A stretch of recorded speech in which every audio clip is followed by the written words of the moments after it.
The word accountability is often used to try and motivate other people, but it's not being used the right way, and here's where people are missing the mark.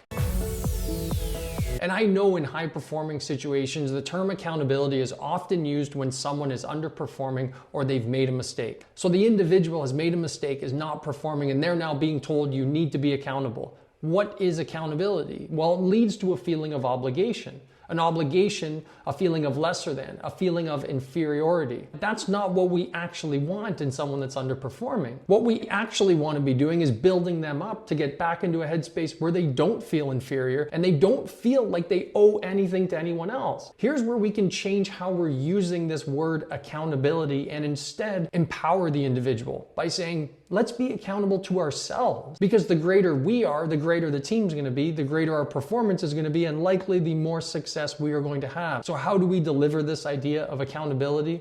We deliver it by saying, let's see that greater version of ourselves that we could be and move in that direction. Now we're shifting that individual's mindset from paying attention to debts owed to other people, obligation, and now putting it on themselves to say, be accountable to how great you could be. Be accountable to that greater version of yourself that's waiting right there in that next step, that next shift, that next game, that next practice. Accountable to the greater version of who you could become, as opposed to accountability to owe a debt and make up for a mistake that you made. That's a very different narrative. It's a different approach, and it is going to evoke different feelings in the individual being told to be accountable. You have the opportunity to be accountable. You have the opportunity to hold yourself to a standard because of the love and passion for the person you could become and for the performance that you could have. To sum things up, let's think about this from the point of view of the individual. They're told, be accountable, stop, versus take that emotion, their feeling of anger, frustration, sadness, hurt, maybe even embarrassment, and instead of leaving them with that, we're actually giving them a place to move that energy in a positive direction